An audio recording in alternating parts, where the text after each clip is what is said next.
कहाँ थे? अच्छा एक माइक की व्यवस्था तो कर दो हमारे यजमान को, दे दो माइक। देखो तुरंत तैयार है। हाँ हाँ हाँ, क्या बात है। तो माइक से हमारे परीक्षक जी बताएंगे कहाँ कथा थी, कथा बताएंगे प्रसंग नहीं।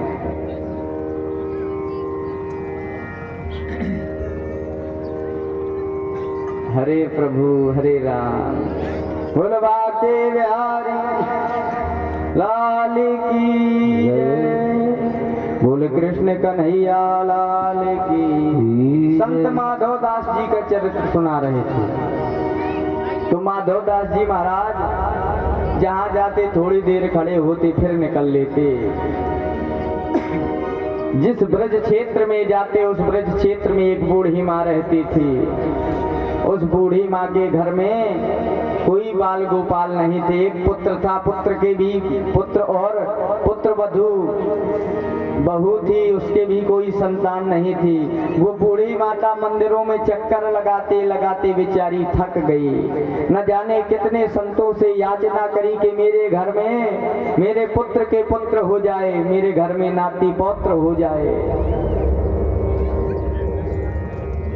बेचारी जब थक गई तो उसकी श्रद्धा खत्म हो गई। जब संत भगवान उसके यहाँ पर आए तो उसने न जाने कितनी खरी खोटी कही। तो उनके शिष्य समुदाय साथ में थे। माधव दास जी के बोले महाराज बहुत जय हो आपकी, अरे आपके यहाँ पर साथ में आकर के कुछ मिलना तो दूर की बात गालियां दे रही है ये बुढ़िया।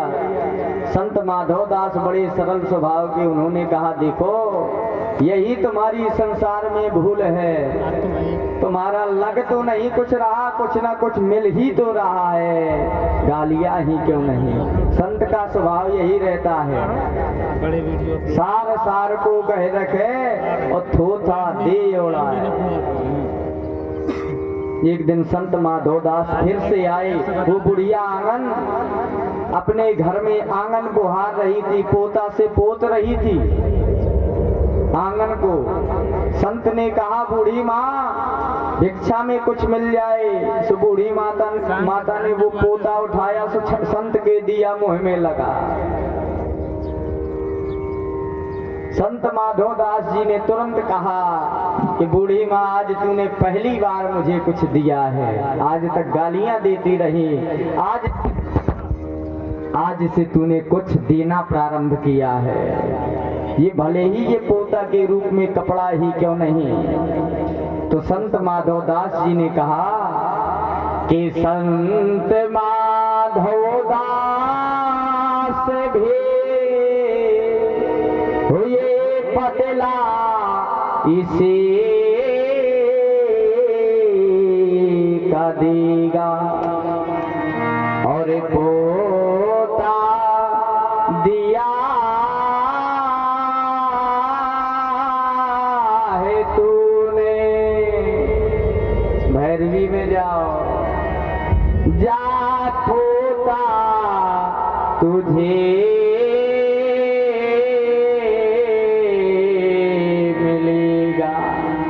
संत माधव दास ने कहा अरे माँ तूने मुझे यह पोता दिया तो जा, मैं आशीर्वाद देता हूँ कि तेरे घर में पोता हो जाएगा।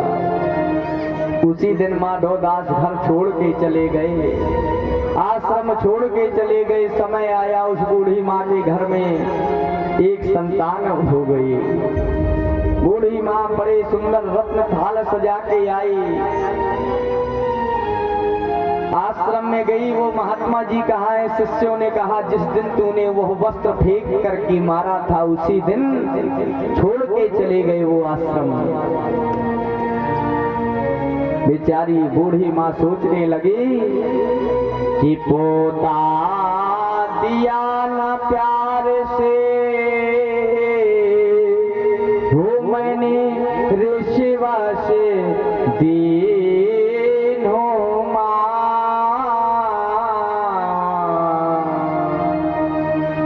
जो मैं देती प्रेम सो तो मेरे हो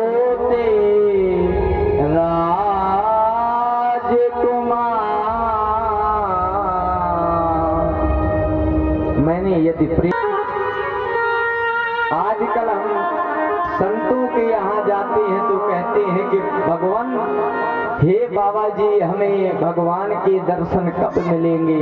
अरे तुम हमें भगवान से मिलने का कोई साधन बता दो। लेकिन वही बूढ़ी माता आज भगवान के पास जाती है तो मांगती है कि प्रभु अगर तुझे कृपा करना है तो बस उसी संत से मिला दे। ये है भगवान की कृपा। हम संसारी संत के यहाँ भगवंत का पता पूछते हैं, वो बूढ़ी माता पर संत की कृपा हो गई तो वो बूढ़ी माता भगवंत के पास जाकर संत का पता पूछती है। ढूंढा तेरा पता तो, ढूंढा मेरा पता तो तेरा पता नहीं था, और जब मिला तेरा पता तो फिर मेरा पता नहीं था। यही है जब मैं था तब हरि नहीं, अब हरि है मैं नाय, और प्रेम गली अति साकरी में दो न समान। एक दिन वो संत लौट आए, बूढ़ी माँ से कहा माँ, आवाज को सुनते ही पहचान लिया उस माँ ने कि ये वही संत है जिसकी कृपा से मेरे घर में पोता हुआ है। माँ सुंदर वस्त्र थाली में लेकर वस्त्र श्रृंगार रत्न लेकर के आई, लेकिन उस संत माधोदास ने कहा कि माँ मुझे कुछ नहीं चाहिए, बस वही कपड़ा जो तूने फेंक करके मारा था वही कपड़ा मुझे आज भिक्षा में दे दे। बूढ़ी माँ ने वो वस्त्र दिया। संत ने वस्त्र को धुल करके छोटी छोटी बत्तियां बनाकर बूढ़ी माँ को दे दी। जा माँ, इन बत्तियों को तू मंदिर में जलाया कर। देखो ये कपड़ा हम संसारियों के चक्कर में पड़ा तो पहन पहन करके रगड़ करके पोता बना डाला, और जब वही कपड़ा संत के हाथ में गया तो संत ने धुल करके उसको मंदिर तक फिर पहुंचा दिया। संत ऐसा ही होता है। एक संत थे, वो प्रतिदिन बस्ती में मंगाया करते, और मंगा करके न जाने कितना मंगाते और रात शाम के समय में गायब हो जाते। लोगों को लगा कि ये संत भगवान प्रतिदिन न जाने कितना मांगते हैं, फिर कहाँ जाते, न जाने शराब पीते क्या। तो कुछ लोगों ने देखा कि उस संत भगवान के पीछे जाएंगे, तो दिन भर उन्होंने मंगाया और मांग करके एक गुफा में प्रवेश कर गए। तो जहाँ गुफा अंत में खुलती उस जगह पर गरीबों की बस्ती थी। संत भगवान ने जो भी मांगा था उससे अन्न का एक टुकड़ा भी नहीं लिया, सब गरीबों में बांट दिया।